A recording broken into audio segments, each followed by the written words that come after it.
时间来到1点钟了，刚刚来看到我们的标题，它在11点的时候呢，它碰触到这个恒春的陆地。好，随着呢，它现在中心距离恒春半岛大概还有300公里左右，因此要等到今天下半天开始，也就是晚上呢，一路到深夜到明天的白天我们把这里画一条线，就是呢护国神山中央山脉，要等到了它的台风眼，目前还距离300公里，要来到这个点呢，整个西半部才会感受到风强雨大，因此呢，现在超乎大家意料距离整个台风眼最北边的这个北台湾呢，跟宜兰、花莲，现在反倒是降雨降最多的地方。好，答案也告诉大家，来看看外围环流这个比较强的对流，主要打进来呢，基本上都是这样，类似像东北风，因此包含了刚刚提到的宜兰的山区、花莲的山区，现在是降雨最多的，甚至在嘉义以南呢，今天不但呢有阳光露脸，甚至连雨都还没开始下，但是要告诉大家，不是台风不来了，只是时间点还没有到。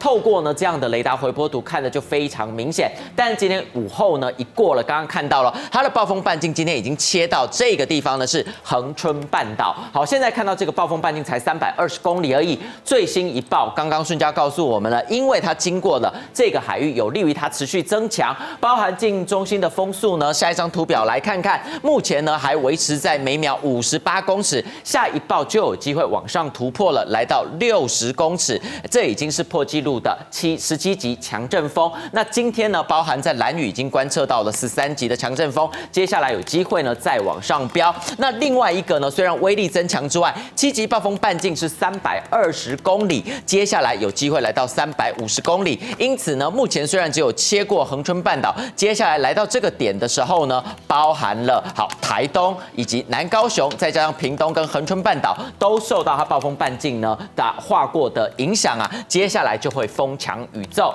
另外一张图表我们再来看看，那大家说了，虽然呢它这个7级暴风半径只碰到南台湾，但是主要它整个规模呢以及环流是非常的大，因此呢现在来看看，包含了从宜兰一路呢到屏东的山区，这些地方发布的都是豪雨特报，累积的雨量呢总上看山区来到了800毫米。第二个等级是因为被它的这个暴风半径给划过的地方，屏东、恒春半岛呢这些地方山区上看600毫米，即使最远的北基，刚刚讲到了受到地形以及风向的影响，这些地方呢在北基山区平地上看400毫米。另外嘉义跟高雄现在几乎没有下什么雨，连大雨特报都还没发，但是要小心的就刚刚提到，今天晚间6点过后呢，就在它的中心过了恒春半岛呢，整个回南之后吹起了南风包含了这些山区呢，累积雨量上看600毫米，平地也是200毫米。那唯一呢比较幸运没有感觉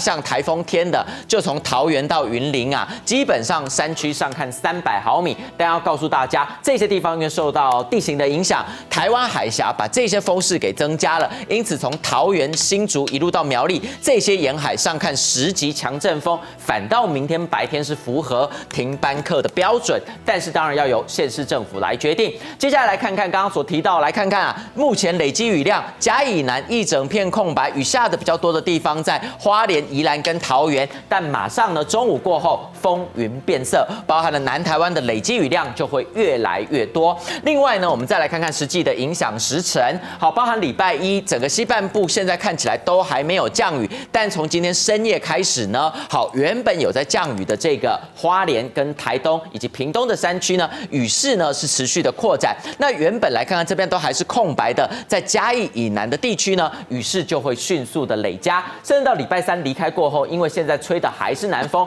外围环流下在这个东半部，那么南部呢，嘉义以南这个整个回南风雨势会持续的累积。以上是这一节的台风快报，我们再把时间交还给顺佳。